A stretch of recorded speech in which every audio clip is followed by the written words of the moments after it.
Genesis chapters 36 through 42 mark the beginning of the final narrative arc in the book, shifting focus from Jacob to his son Joseph.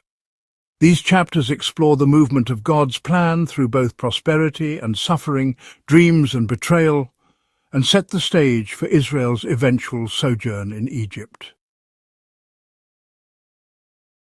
Genesis 36 begins with the genealogy of Esau, who is also called Edom.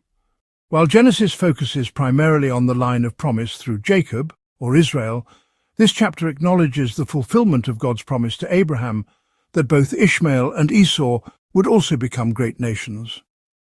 Esau's descendants settle in the hill country of Seir and become known as the Edomites.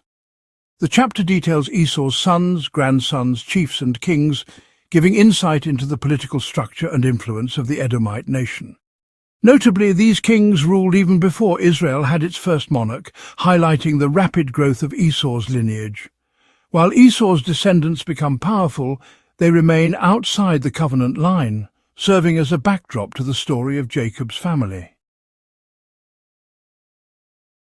Genesis 37 introduces Joseph, the favored son of Jacob and Rachel.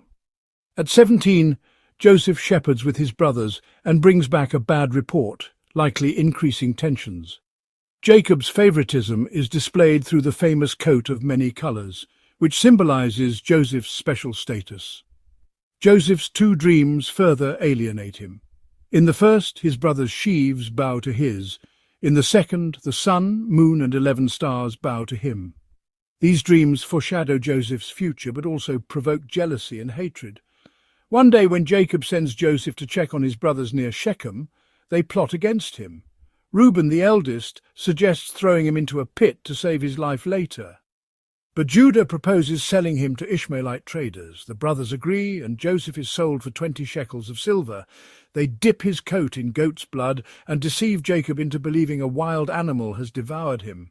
Jacob mourns deeply. Meanwhile, Joseph is sold in Egypt to Potiphar, an officer of Pharaoh. This chapter introduces the theme of betrayal turned to blessing, which will echo throughout Joseph's story. Genesis 38 seems like a narrative detour, but is essential to the larger story. It centers on Judah, who separates from his brothers and marries a Canaanite woman. He has 3 sons, Onan and Shelah. Marries Tamar, but is struck dead by God for his wickedness.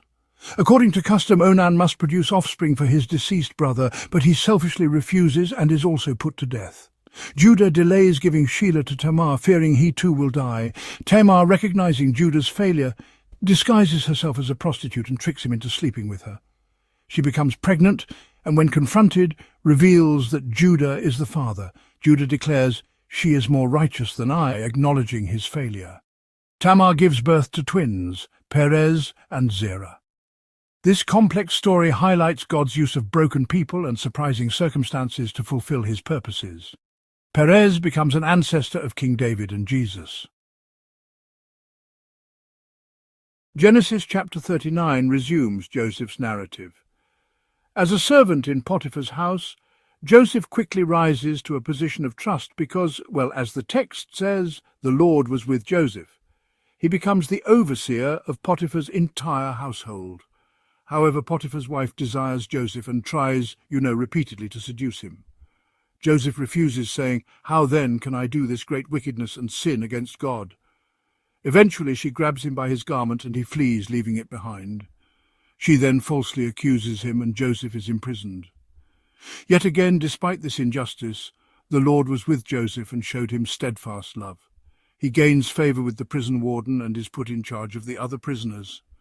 This chapter really showcases Joseph's moral integrity and his trust in God amid adversity.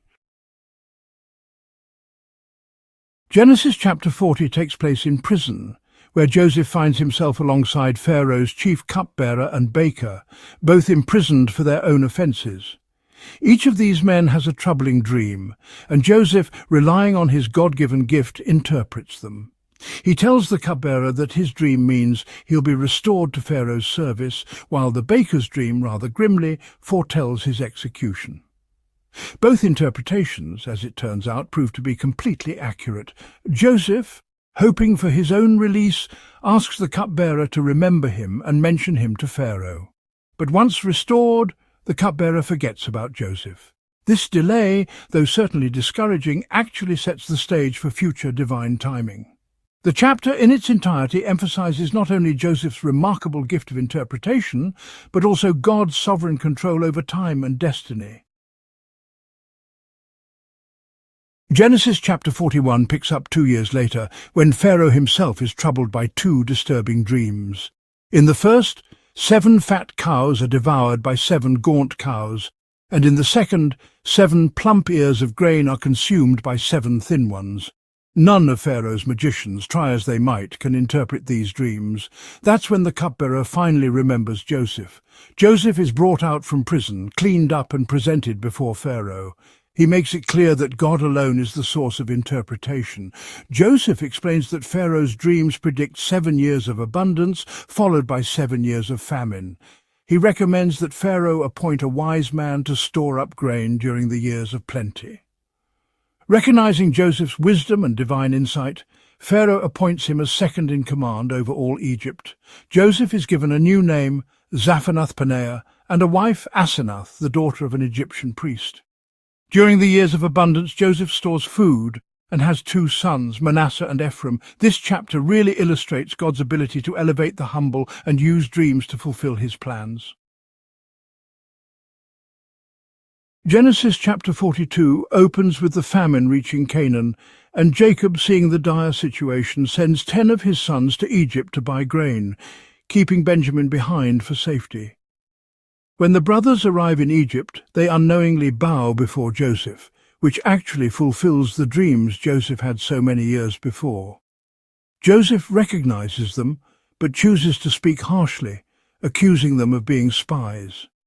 He imprisons them for 3 days, then releases all but Simeon, demanding that they return with Benjamin to prove their honesty. Secretly, Joseph returns their money in their sacks. The brothers, feeling guilt for what they did to Joseph in the past, begin to sense God's judgment at work. Reuben reminds them that he had warned against harming Joseph. When they return to Canaan and tell Jacob all that has happened, he refuses to send Benjamin, fearing for his youngest son's safety. The chapter ends with tension unresolved, marking the beginning of a long and emotional journey toward reconciliation. Genesis chapters 36 through 42 really lay the groundwork for God's plan of redemption through hardship, integrity, and transformation. These chapters show quite powerfully how God's promises continue despite human sin, and they set up one of the most moving narratives of forgiveness and reconciliation in the entire Bible. Continue this Bible study in Part 5. If you enjoyed learning about the Bible, make sure to like, subscribe, and drop a comment about what story you want to see next.